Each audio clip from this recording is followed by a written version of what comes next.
kita akan menerangkan tentang at-tasi' min nisa'ihi. Wanita yang kesembilan yang dinikahi oleh Nabi Muhammad sallallahu alaihi wasallam. Siapakah beliau? Namanya Ummul Mukminin As-Sayyidah Ramlah binti Abi Sufyan bin Harb radhiyallahu taala anhu. Namanya Ramlah, putri dari Abu Sufyan. Abu Sufyan itu namanya Sakhr bin Harb bin Umayyah bin Abdi Syams. Jadi Abdi Syams ini saudaranya Hashim bin Abdi Manaf. Jadi kalau dari nasabnya, dia kakeknya yang kelima ketemu dengan Nabi Muhammad sallallahu alaihi wasallam. Ibunya bernama Safiyah binti Abil As bin Umayyah bin Abdi Syams. Ammatu Sayyidina Utsman bin Affan. Ibunya Sayyidah Ramlah itu ammatinya, budenya Sayyidina Utsman bin Affan. Wiladatiha radhiyallahu taala anha, beliau Ummul Mukminin Ramlah itu lahir di Mekkah pada qabla bi'tsatin Nabi sallallahu alaihi wasallam bi 17 aman. 17 tahun sebelum Nabi diangkat jadi Nabi dan Rasul. Berarti Nabi diangkat umur berapa? 40. 17 tahun sebelum Nabi diangkat. Berarti usia Nabi sekitar 23 tahun.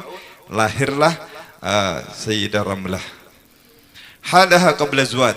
Bagaimana kisahnya, keadaannya Sayyidah Ramlah?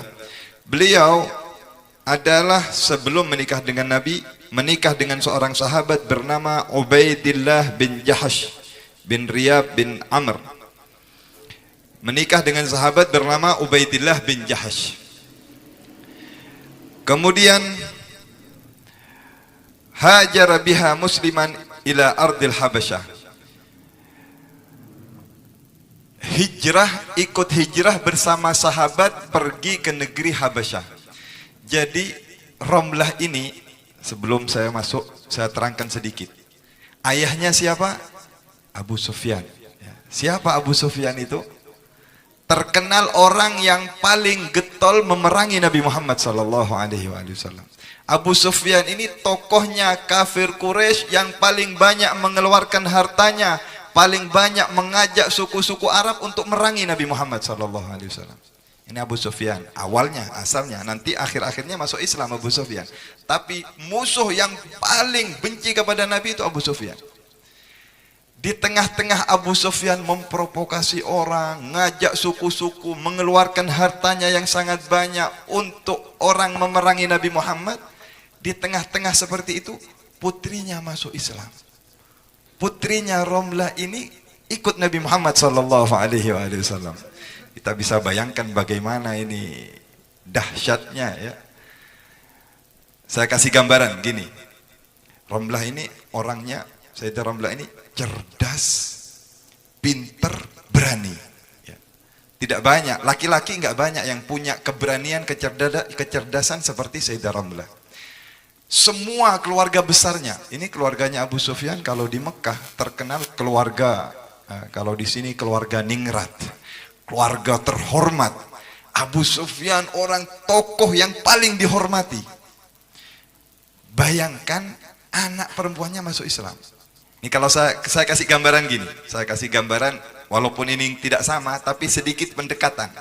Misalnya kemarin, ya beberapa tahun yang lalu ada di Indonesia pemilihan presiden, ya, yang waktu Jokowi sama Prabowo. Ya, kita lihat bagaimana dahsyatnya kampanye keduanya. Begitu hebatnya sampai saling caci maki, saling laknat antara pendukung, bahkan saling kafir mengkafirkan. Di tengah-tengah panasnya Jokowi kampanye ngajak orang, anaknya Jokowi ikut pilih Prabowo. Gimana malunya Jokowi itu? Ini cuma gambaran, ya, sekedar gambaran. Di tengah-tengah Abu Sufyan ngajak orang merangi Nabi Muhammad, mengeluarkan hartanya, anaknya masuk Islam ikut Nabi Muhammad. Malunya bukan main ini Abu Sufyan. Tapi hidayah memang dari Allah subhanahu wa ta'ala, ya tidak bisa. Kalau sudah ini manusia pilihan dari Allah Sayyidah Ramlah ini. Ikut Nabi Muhammad masuk Islam. Ikut Nabi Muhammad masuk Islam, diputus semua. Ini anaknya orang kaya, mau minta apa saja bisa, mau minta kendaraan apa saja bisa, karena ikut Nabi Muhammad. Diputus, tidak diberi bantuan oleh ayahnya, diusir, ditelantarkan, tapi dia tetap karena menganggap ini hak, ini benar, dan tahu dapat hidayah, dia tidak peduli. Diusir oleh ayahnya, tidak peduli, tidak diberi harta, tidak peduli, diganggu, di macam-macam, sabar. Sampai ketika Nabi memerintahkan kepada para sahabat, siapa yang mau hijrah ke Habasyah? Di Habasyah itu sekarang Ethiopia. Kalau dari Mekah itu nyebrang Laut Merah, naik kapal zaman dulu. Entah beberapa minggu, beberapa bulan itu kapal bisa sampai. Dan entah apa masih hidup. Nah, orang dulu nggak tahu kalau sudah berlayar banyak kapal yang karam. Karena kapalnya kapal sederhana, bukan seperti sekarang. Nabi mengatakan saat ini ada raja di Habasyah yang sangat adil dan tidak mendolimi penduduknya. Tidak mendolimi orang-orang yang berada di dalam kekuasaannya. Yaitu raja yang terkenal sebagai Raja Najasyi. Raja Najasyi ini, kalau kita cerita Raja Najasyi ini panjang ya. Raja Najasyi ini asalnya ayahnya itu dibunuh oleh orang-orang, oleh pejabat-pejabat. Ayahnya itu raja, dibunuh oleh orang-orang, lalu beliau Najasyi ini namanya Asamah. Itu diusir oleh pejabat-pejabat yang berkhianat di kerajaannya. Setelah itu terjadi gejolak yang dahsyat, kekacauan sampai kerajaannya akan runtuh. Lalu timbul orang-orang yang masih punya kecemburuan, punya sayang kepada kerajaannya. Mereka mencari lagi ini Asamah yang diusir, anaknya raja yang dibunuh, yang diusir, dicari sampai dapat, dikembalikan dan dilantik menjadi raja. Setelah dipegang oleh Asamah, kerajaannya mulai membaik, keadilan mulai menyebar, dan terkenal ini Najasyi sebagai raja yang adil dan rakyatnya hidup dengan kemakmuran. Dan itu bertepatan dengan diangkatnya atau diutusnya Nabi Muhammad SAW. Nabi diberitahu oleh Allah, ada raja yang adil. Kalau di Mekah nggak aman, umat Islam tidak bisa nikmat ibadah, tidak bisa nikmat menyembah Allah, perintahkan hijrah ke sana. Sekitar tahun ke-7 atau ke-8 daripada dibangkitkannya, diutusnya Nabi Muhammad SAW, Nabi memerintahkan yang ingin hijrah ke Habasyah, silahkan hijrah. Hijrahlah sekelompok sahabat, ada 2 kali hijrah ya. Hijrah yang pertama belasan orang, hijrah yang kedua ada sekitar 83 orang. Di antara 83 orang yang hijrah ini ya termasuk Sayyidina Uthman bin Affan bersama istrinya Sayyidah Ruqayyah, termasuk beliau ini Ramlah binti Abi Sufyan bersama suaminya Ubaidillah bin Jahash memilih untuk hijrah, meninggalkan Mekah, meninggalkan keluarganya yang tidak beriman, meninggalkan semuanya, ingin membawa akidah, membawa agamanya, mencari tempat yang baru, hidup di negeri yang lain, bahasa lain, adat istiadat, mencoba untuk lari ke sana menyelamatkan agamanya. Dalam riwayat di sini dikatakan Ramlah ini sudah lahir punya anak namanya Habibah. Makanya beliau lebih dikenal sebagai Ummu Habibah. Namanya Ramlah, tetapi banyak di dalam sejarah beliau dikenal Ummu Habibah. Ada yang riwayat, ada 2 riwayat. Dikatakan beliau hijrah itu saat hamil. Bayangkan nih, wanita sedang dalam keadaan hamil, hijrah bersama suaminya, lari untuk menjaga agamanya. Riwayat yang lain, beliau sudah lahir di Mekah dan membawa bayinya hijrah ke Habasyah. Dengarkan ceritanya, ini luar biasa Sayyidah Ramlah. Sampai di Habasyah, kita tahu orang-orang kafir ngutus utusan ya. Di antara utusannya orang kafir itu adalah Amr bin As dan Ubaidillah bin Abi Rabi. Diutus oleh Abu Sufyan, diutus oleh orang-orang kepala-kepala kafir Quraisy di Mekah supaya membujuk Raja Najasyi dan mengembalikan umat Islam yang hijrah ke sana. Berangkatlah Amr bin As membawa 40 onta hadiah yang berisi dengan jaket-jaket kulit yang indah, berisi dengan barang-barang yang istimewa dan mahal di Mekah yang disukai oleh raja-raja. Diberikan itu hadiah, punya niatan. Ini ngasih hadiah kepada raja, punya niatan supaya mereka mengembalikan umat Islam. Jangan ditampung di sana. Tapi Nabi sudah mengatakan itu raja adalah raja yang adil, raja yang tidak berbuat zalim.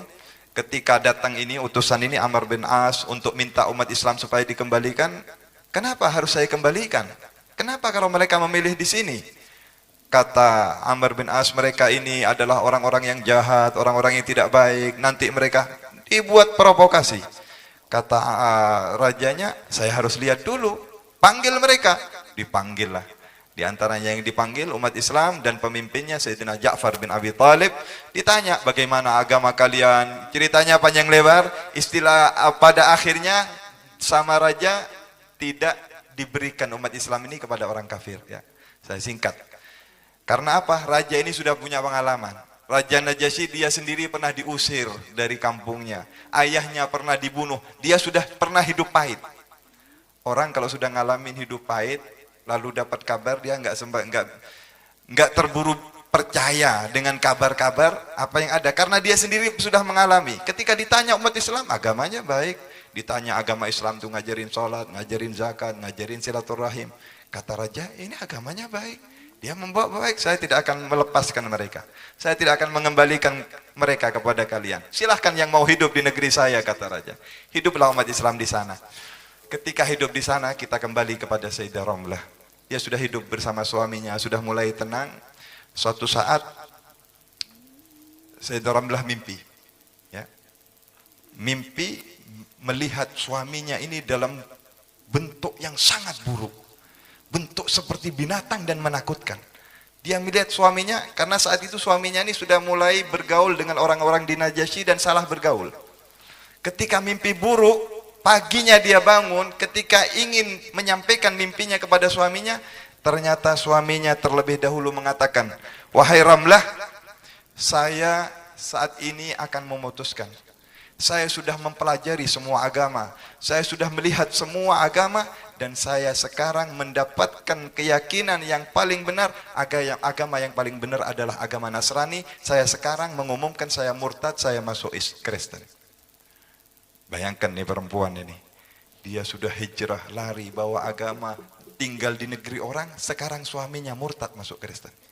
Suaminya keluar, bahkan bersama orang-orang pemabuk, setiap hari kerjaannya mabuk, bergadang malam-malam, sampai pada akhirnya ini suaminya Ubaidillah bin Jahash mati dalam keadaan mabuk dan mati murtad.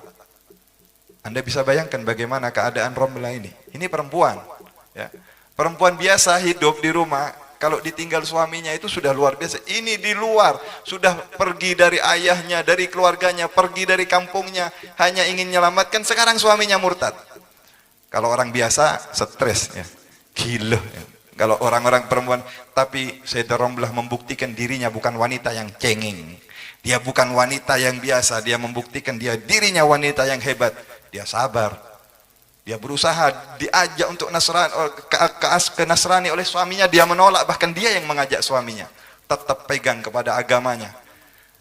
Sampailah kabar ini kalau Ramlah ditinggal oleh suaminya dan suaminya mati murtad. Kabar ini sampai ke Madinah kepada Nabi Muhammad sallallahu alaihi wasallam. Ketika kabar ini sampai, apa yang dilakukan oleh Nabi Muhammad sallallahu alaihi wasallam? Kata Nabi mengirim seorang sahabat yang bernama la ilaha illallah Amr bin Umayyah ad-Damri.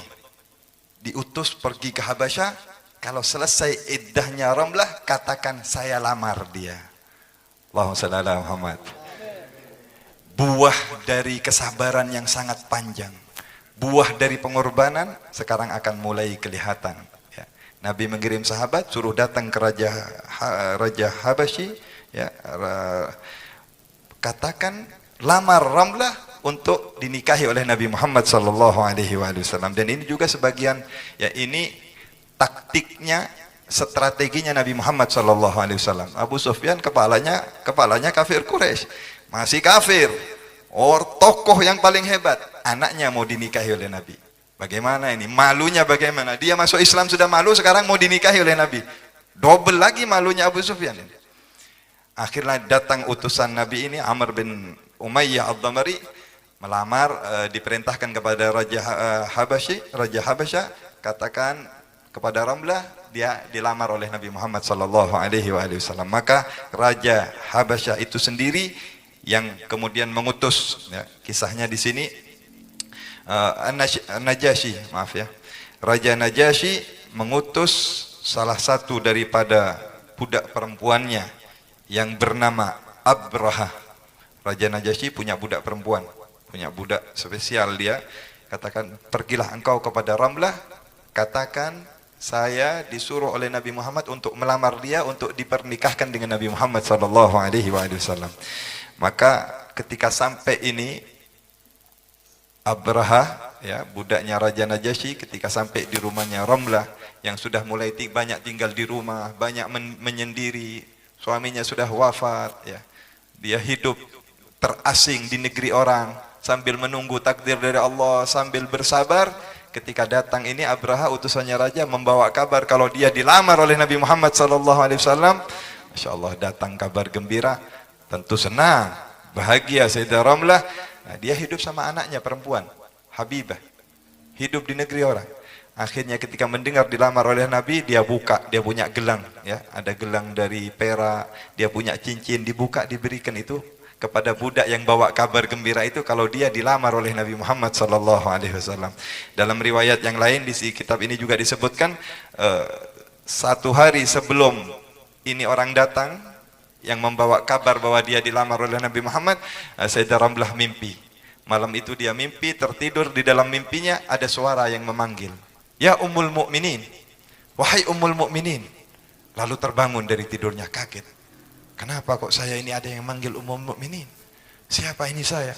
Dia berpikir, apa ini mimpi ini? Jangan-jangan Nabi akan melamar saya. Ternyata keesokan harinya datang ini seorang utusannya raja yang memang melamar dari Nabi Muhammad sallallahu alaihi wasallam. Nabi ingin memuliakan ini wanita karena sudah bersabar, karena sudah berjuang luar biasa, pengorbanan demi pengorbanan, hidup yang pahit yang dia alami. Nabi ingin memuliakan sekarang. Kalau jadi istrinya Nabi, semua orang akan hormat kepada dia. Semua orang akan memberikan banyak segala macam kepadanya. Kenapa? Istrinya Nabi Muhammad SAW. Singkat ceritanya, kata Raja An-Najasyi, carilah siapa orang yang akan menjadi walimu, nanti saya yang akan diperintahkan oleh Nabi untuk menikahkan. Jadi Raja Najasyi disuruh jadi wakilnya Nabi untuk menikahkan Nabi Muhammad dengan Sayyidah Ramlah, dan carilah walinya Ramlah yang ada di sana. Ya, sekarang ayahnya orang kafir, ya. Perempuan kalau ayahnya orang kafir sudah bukan walinya lagi, maka diperintahkan oleh Nabi untuk mencari walinya. Maka disebutkan di dalam riwayat di sini, Sayyidah Ramlah menunjuk salah seorang sahabat yang menjadi walinya dia untuk menikahkan Al-Walid bin Sa'id. Ini adalah sepupu daripada Abu Sufyan yang juga ikut hijrah ke sana. Salah satu sahabat yang ikut hijrah ke sana diperintahkan oleh Ramlah untuk menjadi walinya dan menikahkan dia, yang menikahkan Raja Najasyi, ya. Menikahkan untuk Nabi Muhammad SAW, yang menjadi wali nikahnya Al-Walid bin Sa'id. Ini sepupunya Abu Sufyan yang diperintahkan oleh Ummu Habibah. Menikahlah Nabi di Madinah. Menikah di Habasyah, yang menikahkan Raja Najasyi menikah dengan Sayyidah Ramlah atau Ummu Habibah. Setelah pernikahannya ini, raja mempersiapkan kapal, mempersiapkan hadiah-hadiah, bingkisan-bingkisan, dan pemberian yang sangat banyak. Raja ini punya beberapa istri. Raja Najasyi ini punya beberapa istri. Semua istri-istrinya disuruh mempersiapkan hadiah yang terbaik untuk Sayyidah Ramlah. Dari wangi-wangian, pakaian-pakaian, uang, dan segala macam suruh berikan. Ini raja ini. Raja itu seperti presiden. Suruh beri hadiah yang banyak kepada Ramlah karena ini istrinya Nabi Muhammad SAW. Datanglah bermacam-macam hadiah ke rumahnya Sayyidah Ramlah. Dipersiapkan kapal untuk diantarkan ke Madinah. Diutuslah beberapa orang mengantar Sayyidah Ramlah untuk menemui Rasulullah sallallahu alaihi wasallam yang berada di Madinah. Saat itu sekitar tahun ke-6 Hijriah. Usianya Sayyidah Ramlah ketika menikah dengan Nabi Muhammad sallallahu alaihi wasallam sekitar kurang lebih 39 tahun. Dan usia Nabi Muhammad SAW saat itu beliau sudah hijrah di Madinah dan tinggal 6 tahun di Madinah sebelum Fathu Makkah. Usianya Nabi sudah sekitar 59. Ya. Antara dua riwayat. Ya. Ada yang mengatakan tahun ke-6 atau tahun ke-7. Kalau tahun ke-6 usia Nabi 59 tahun, usianya Sayyidah Ramlah 39 tahun. Sudah punya anak satu bernama Habibah yang dijuluki dengan julukan Ummu Habibah. Berangkatlah ke Madinah dan kumpullah dia bersama nabinya Nabi Muhammad SAW bersama suaminya, hiduplah dalam rumah tangga yang baru bersama Rasulullah SAW, dan dia habiskan umurnya, hidupnya bersama Rasulullah SAW. Sayyidah Ramlah hidup ini di dalam Al-Quran ada beberapa ayat ya berkenaan, seperti di dalam surat Al-Mumtahanah Allah berfirman, asallahu an yaj'ala bainakum wa bainal ladzina adaitum minhum mawaddatan wallahu qadir wallahu ghafurur rahim. Ini ayat berkenaan dengan pernikahan Nabi dengan Sayyidah Ramlah. Kenapa? Kalau engkau menikah dengan dia, Allah akan menjadikan antara engkau wahai Nabi Muhammad dan orang-orang adaitum walladzi wa bainal ladzina adaitum, dan orang-orang yang memusuhi engkau. Siapa? Abu Sufyan. Dan kamu Abu Sufyan dan keluarganya dan jamaahnya semuanya, mawaddatan, Allah akan menjadikan kecintaan di antara kalian. Wallahu qadir, Allah mampu ya. Wallahu ghafurur rahim, dan Allah maha penyayang dan maha rahim. Tentunya ada banyak riwayat ya, ada banyak riwayat. Di sini ada yang mengatakan yang menikahkan Sayyidah Ramlah ini adalah ayahnya Abu Sufyan. Itu riwayat dari Sayyidina Hakim. Katanya Ramlah itu balik dulu ke Mekah, balik dulu ke Madinah, kemudian Abu Sufyan masuk Islam, kemudian Abu Sufyan yang menikahkan dengan Nabi Muhammad SAW. Setelah Abu Sufyan masuk Islam, Abu Sufyan menawarkan kepada Nabi Muhammad, ya Rasulullah, aku punya anak paling cantiknya orang di Arab. Tidak ada perempuan secantik anakku di Arab. Kalau engkau mau, aku akan nikahkan engkau dengan putriku. Kenapa? Katanya ketika Abu Sufyan masuk Islam, sahabat-sahabat ini jarang yang mau duduk, mau ngumpul, mau melihat Abu Sufyan. Kenapa? Sudah merangi umat Islam tahunan ini, puluhan tahun, dan sudah banyak bunuh orang Islam Abu Sufyan. Sudah miliaran hartanya dihabiskan untuk merangi Nabi Muhammad puluhan tahun, dari Mekah awal Nabi hijrah sampai ke Madinah. Yang peperangan orang kafir itu kepada Nabi paling banyak yang nyokong itu Abu Sufyan hartanya. Nah, karena itu banyak orang Islam ketika Abu Sufyan masuk Islam nggak dilihat sama orang Islam, nggak digubris, nggak dikumpuli. Akhirnya Abu Sufyan mikir, ini riwayat yang kedua, kata Abu Sufyan, ini ahsan anak nikahkan Nabi dengan anak saya ini, supaya lebih terhormat dia. Itu riwayat yang kedua. Atau bisa jadi sebenarnya yang paling sahih riwayat yang pertama ya. Nabi tetap menikah dengan Ummu Habibah ketika masih di Habasyah. Mungkin bisa dipadukan atau bisa digabung dua riwayat ini. Ketika Abu Sufyan masuk Islam, Nabi itu tajdidul aqd, memperbarui pernikahannya untuk menghormati Abu Sufyan. Ini sudah masuk Islam karena dia ayahnya, Nabi tajdid ya, memperbarui pernikahannya. Boleh ya itu untuk menambah keharmonisan rumah tangga, itu tajdidul aqd. Intinya dari kisahnya Sayyidah Ramlah ini, apa yang perlu kita petik ya, dia hidupnya panjang, kumpul sama Nabi kurang lebih 4 tahun, lalu Nabi wafat. Tentunya setelah Nabi wafat tidak boleh dia menikah. Dia hidup, dikorbankan semua waktunya, hidupnya untuk melanjutkan perjuangannya Nabi Muhammad SAW, berkhidmat kepada agama ini. Bahkan di sini dikatakan ada 65 hadis, itu termasuk yang diriwayatkan oleh Ummu Habibah Ramlah binti Abu Sufyan. Cerdas, pinter, berani, hebat ini wanita ini, luar biasa. Dan memang wanita-wanita yang hebat itu perlu dinikahi oleh laki-laki yang hebat. Pilihannya Nabi Muhammad SAW, wah ini wanita bukan wanita sembarang, wanita biasa, dinikahi oleh Nabi Muhammad SAW. Ya mudah-mudahan wanita-wanita mungkin yang dengar acara ini melalui live streaming, kita bisa mengambil hikmah daripada Sayyidah Ramlah ya, tidak cengeng. Tidak, dapat musibah sedikit sudah mengeluh, dapat ini sedikit mengeluh. Ini bayangkan ini musibahnya. Laki-laki nggak kuat saya kira. Ribuan laki-laki nggak seperti Sayyidah Ramlah, tapi dia buktikan dia bisa, dia buktikan dia hebat. Dan sebagaimana tadi Ustadz Ali mengatakan, yang pertama, hidup ini harus sabar. dan buahnya, ya hikmah yang terpenting yang akan kita ambil dari kisah Sayyidah Ramlah ini, as-sabru kasibri. Kesabaran itu seperti jadam, pahit, tapi jadam ini obat dari banyak penyakit.